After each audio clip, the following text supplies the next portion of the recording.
And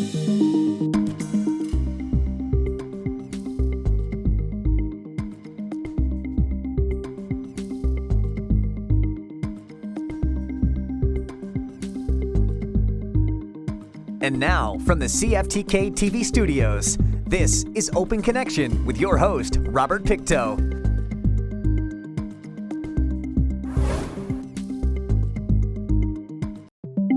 Welcome to Open Connection. I'm your host, Robert Pictou.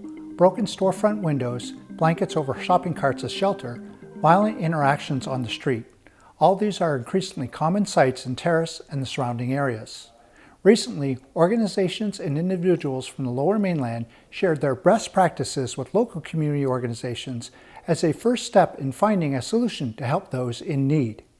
Let us begin this Let's Talk Solution series with Chad Cowles from Maple Ridge. I went to school at Kwantlen, where I started my post-secondary experience. Played basketball there for 4 years, and when my basketball career was over, I figured I better finish this degree.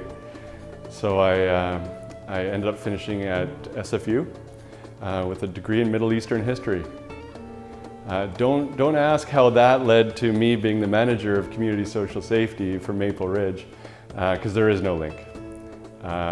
It was just an ability, I think, for me to, it was an interest of mine, obviously, but at this point it just gives me an ability to understand culture, cultural differences, cultural sensitivity, and how it plays out in our society. So it was an interesting discussion in there today where some individuals from Germany, from the community, spoke about how that nation went through their reconciliation process and how it was a process, and it required everybody to acknowledge it, and that was sort of connected to what Canada needs to go through now, of understanding the truth and reconciliation honestly, asking the questions, and from my perspective, it's asking how do you ask the right questions, right? How do you even facilitate these conversations? So I think when you get to that depth, when you start talking about systemic racism and how it affects some of our communities, I think you're talking about the right things in that room. So I appreciate the honesty that we went through when we talked about how these systemic racism that exists in the justice system and police services and bylaws and how those things need to change, where we start treating people with humanism. And so that was the theme of my presentation, was that any program you build must be rooted in this idea that you learn people's names, you look them in the eye, you try and help first. Whether you're a police officer, a community safety officer, a social worker, an outreach worker, an Indigenous liaison, everybody should approach this by trying to help first. Because last night I went out and I walked the streets downtown here, and I just approached people. I said, hey, do you mind if I ask you a couple questions? I'm not from town here. I see that you're pushing a cart, and I told them I'm speaking on homelessness with the MLA, Alice Ross, and the community tomorrow. Is there anything you'd like me to say on your behalf? I just put that out to some of these individuals, and their needs were simple. This one couple I found, they had the dog in their cart, little Chihuahua, I think, and the fact that they were a couple and the fact that they had a dog, meant that there was barriers to even get into the shelter, right? And how many of us take for granted being in a relationship and having a dog? And for them, they weren't too sure how they were going to get through the winter. We talked about maybe building a shelter in some sort of hidden place so the city doesn't bother them, but they didn't have much of a plan. They were two young people. And another I found soon after said that he moved here to be with his grandma, and soon after he moved here from Chilliwack. Soon after that, his grandpa passed away, and then sadly his grandma right after. He came from the Stolo Nation, I understand, and now he's alone and doesn't know how he would get back home. Doesn't have a means of doing so, and we heard from Dr. Mervyn today, who talked about loneliness in itself can have a terrible effect on your physical health. That's why we see people seemingly deteriorating out there because of trauma, loneliness, victimization, stigma. And stigma is the big one. I think as a community, we need to learn how to treat individuals a little more respectfully, because often they're in this predicament not by choice. Open Connection will be right back after these messages. And now, from the CFTK-TV studios, this is Open Connection with your host, Robert Pictou. Thank you for staying with us. Many people don't understand why or how other people become addicted to drugs. They may mistakenly think that those that use drugs lack moral principles or willpower, and they could stop their drug use simply by choosing to. In reality, drug addiction is a complex disease. Let us return to the conversation with Chad Cowles. Quite often even the drug use is escapism from pain. And that's why there's such a draw to it, because it's really good at pushing your pain aside in your life. And some people are dealing with some terrible pain that they want to forget about. And I think from my perspective, that deserves a little bit of care and compassion from all levels of government, from the nonprofits, the sector, and we need to work together to ask those simple questions. What can I do for you today? So that's largely what we were speaking of in there, from a high level, from a clinical physician in Dr. Mervyn, to talk about brain physiology. My presentation was very practical. This is what we're doing in Maple Ridge, and it's starting to work. And people, when we treat them respectfully, are more willing to, go down some healthier pathways, or at least think that they're worth it, right? Like, nobody's going to choose to perhaps, change their life around if they feel nobody cares and I'm not even worth it anyways. So I might as well die of an overdose. And that's a sad, sad story. But we're seeing it a lot. And staff are getting run down by it.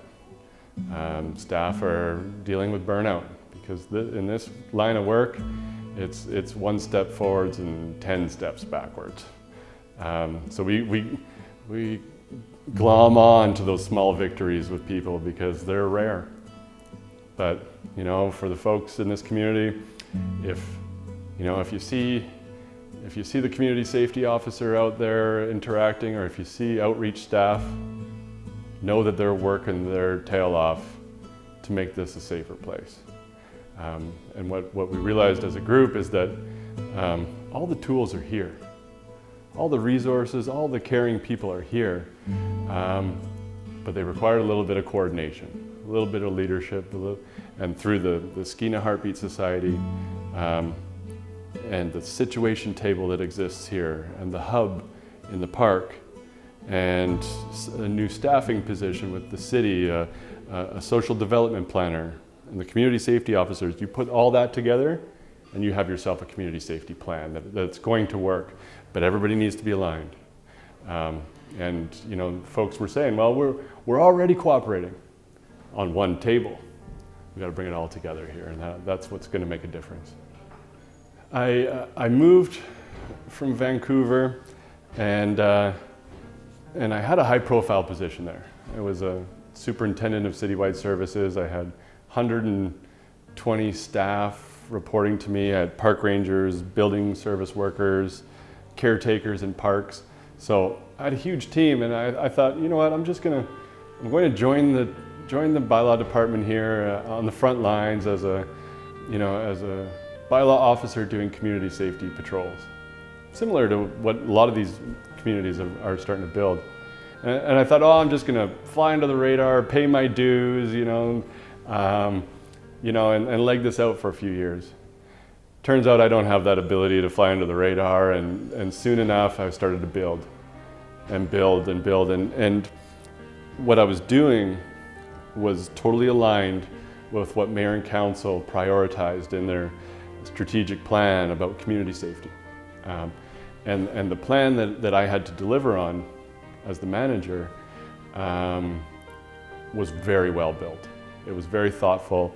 It had initiatives that relate to the criminal justice system, the restorative justice, integrated courts, community safety officers, the hub, the situation table, all the things that you got here as well are part of my plan. But it was also simple things. It was, there's having our engineering department work with BC Hydro to install lamp standards in areas with lighting deficiencies. Because in some of our dark lanes in our downtown core, that's where the drug deals were happening. That's where women were being victimized. That's where the crime was happening. It turns out you shed some light on the situation, that behavior goes somewhere else. Simple initiatives like that, but there was 35 of them. So again, it built momentum. So I was promoted into that role to operationalize all these initiatives, and that's our CSSI, our Community Social Safety Initiative. Open Connection will be right back after these messages. And now, from the CFTK-TV studios, this is Open Connection with your host, Robert Pictou. Welcome back to Open Connection. Microproductivity. Welcome back to Open Connection. Microproductivity. Whether you've heard it or not, you could probably figure out its basic meaning. Essentially, it's a strategy of breaking large projects into smaller ones that can be completed quickly. Let us return to the conversation as Chair shares how this can create a safer community. And once a few of your programs start working, and they're connected and they're integrated, then you start to build the momentum. Then you're like, okay, our citizens start to feel a little safer out there. A mom is not hesitant to push her stroller, downtown. A senior is not concerned about going to a park. A youth is fine playing outdoor basketball without having to look over their shoulder about what's going on in this community. So a lot of these programs, they do two things. They help individuals, but they also create a perception of a safer place just by having community safety officers out there, responding quickly. That's what helped in Maple Ridge, was the fact that we divided our bylaw department into two sections. And the divide was just how we allocate the calls. The general duty bylaw officers, that's the property use stuff that's always existed. So they were sort of reactive. The community safety officers are proactive. And when they get that call, they are on it. And citizens know that service is being provided. They're not exactly sure what service we're providing, and often the individual will walk off with the officer and say, and then the problem solved in that location, but they're probably walking over to the Salvation Army or the food bank or whatever that individual needs, maybe to get a warm jacket. Certainly the people I talked to here in Terrace, they were saying, a lot of them were mentioning the need for a warm jacket. But these are simple things that the community can provide, and then all of a sudden the person stops shivering. Well, maybe they can think about what they need next, right? And it's not always just handing it out to them. There's a need for these individuals to commit to themselves, commit to, a better future for themselves. So you can start holding people accountable. And that's the nice thing about the community safety officer program is you see that person the next day. And maybe you wake them up, or you go and you bring a coffee and say, hey, what happened? I thought you had a meeting with outreach today. Did you make that meeting? I was a little late because my watch wasn't set right. All right, well, next time we'll make sure you're on time. I'll help you with that. I'll be here for you. And then you, day after day after day, you show them, all right, these officers care.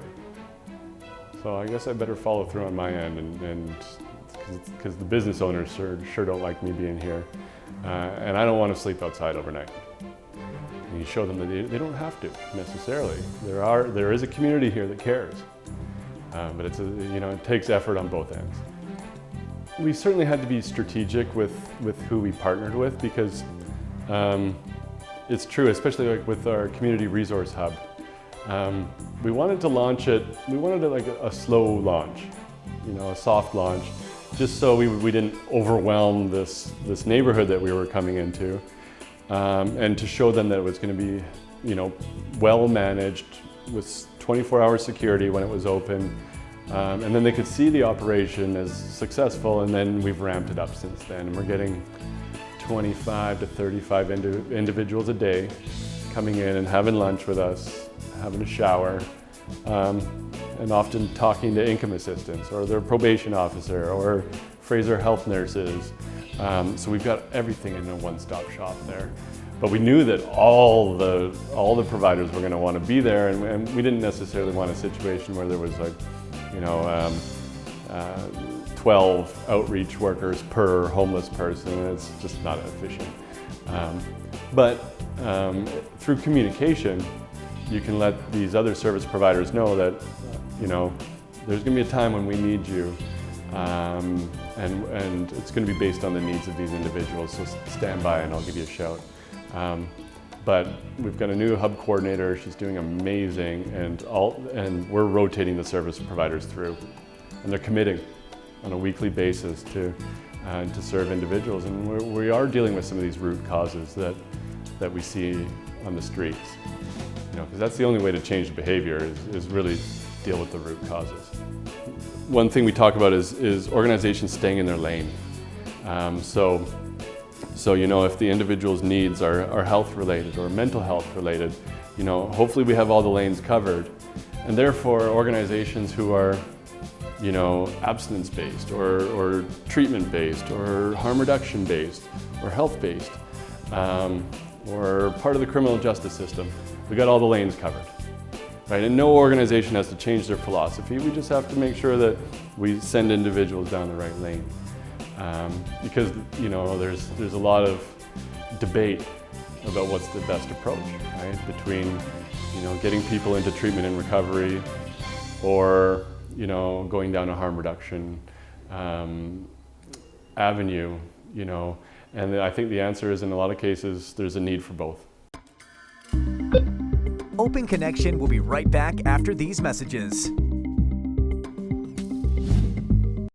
And now, from the CFTK-TV studios, this is Open Connection with your host, Robert Pictou. Stigma and shame, self-reliance, pride are identified as attitudinal barriers to shelter use. In this final segment of Open Connection, Chad shares other factors that may become barriers to those seeking shelter. An individual who, again, had a dog, so SPCA was involved in the situation, was homeless, and had an opioid addiction. But myself and the SPCA, we were with him daily, and other members of the community stepped up and said, I understand that this guy, let's call him Ben, he's ready. And so even politicians were involved in helping this guy out. He had a lot of support in the community, and I got a text message last night saying, Ben's ready to come back. He's gone through the program, he's working, and he wants to come back and say thanks.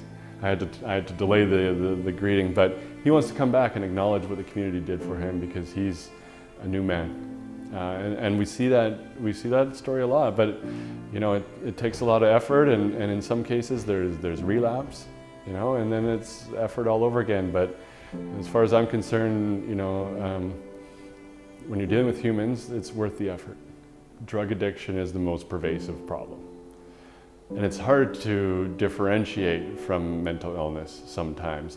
I mean, some cases are some individuals, their diagnosed mental illness is quite obvious, and sometimes it's not. So, we do see individuals experiencing psychosis, telling us stories of other dimensions, and so I would say the drug addiction is more pervasive, and it's it just feeds upon the mental illness that exists. A lot of the issues we were dealing with in the Lower Mainland really were exasperated after the closing of things like Riverview Hospital. And then all of a sudden, a lot of those patients were on the streets and they were self-medicated. And so that was an example of where mental illness became addiction. And then from some of the brain damage and trauma that individuals experience living on the street, addiction can lead to mental illness. So it's hard to differentiate, but I would say the one thing that's clear is that drug addiction is the most pervasive. I feel highly supported. One, I was set up for success with a plan that made sense and it was simple and practical. They hired a couple of expert consultants to guide my decision making. And the fact that we're providing excellent service to the community has allowed us to endear even those folks that don't have a lot of time and patience for street nuisance behavior, right? So in different ways, I think we've provided good service, both to the individuals on the streets, but also to the business community and to the residents, some of whom were highly affected by Anita's Place and some of these tent cities that Maple Ridge suffered through. And we owe them service as much as we owe everybody else service, but opinions are very polarized, right? And sometimes dealing with complainants is more challenging than dealing with an individual in active addiction, because sometimes expectations of what we can do within the Charter of Rights and Freedoms are out of whack. And it's hard to explain that to a person, that this person has a right to exist, a right to be safe and secure, a right to shelter in a lot of ways. Again, I'm optimistic for this community. I have optimism for this community. I think that these conversations are important because it's a moving target that we're dealing with, and a lot of people feel like it's a problem that's getting worse.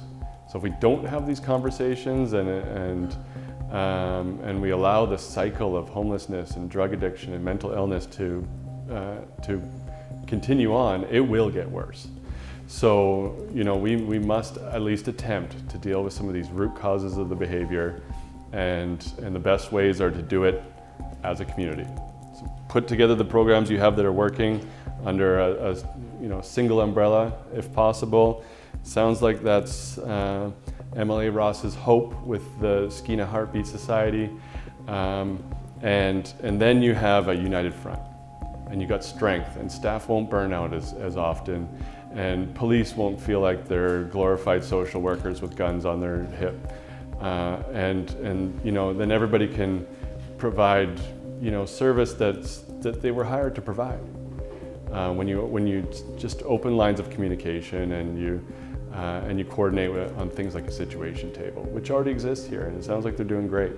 And individuals who sit on that table put up their hands and said, "Hey, we are already doing this," but now there's a way where they can add it to a suite of safety initiatives, and that's what we've done in Maple Ridge.